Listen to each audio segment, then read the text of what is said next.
ஏசாயா 58:11வது வசனம் கர்த்தருடைய வாக்குறுதியை வெளிப்படுத்துகிறது. இதில் கர்த்தர் தம்முடைய வழிகளில் நடப்பவர்களுக்கு ஆசீர்வாதங்களை அருளுவார் என்று உறுதியளிக்கிறார்.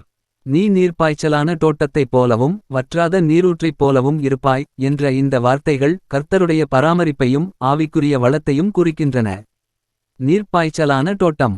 ஒரு நீர்ப்பாய்ச்சப்பட்ட தோட்டம் எப்போதும் பசுமையாகவும் செழிப்பாகவும் பலன் தருவதாகவும் இருக்கும்.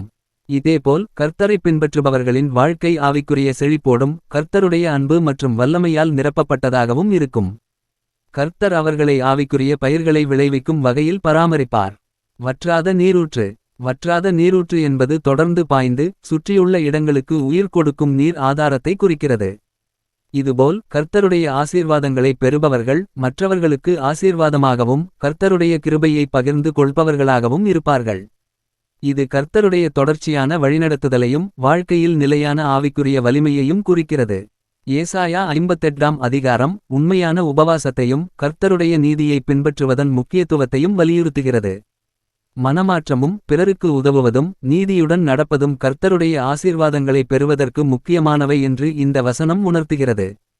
இந்த வசனம் கர்த்தருடைய வழியில் நடப்பவர்களுக்கு அவருடைய அன்பு, பராமரிப்பு மற்றும் ஆவிக்குரிய செழிப்பு எப்போதும் கிடைக்கும் என்று உறுதியளிக்கிறது.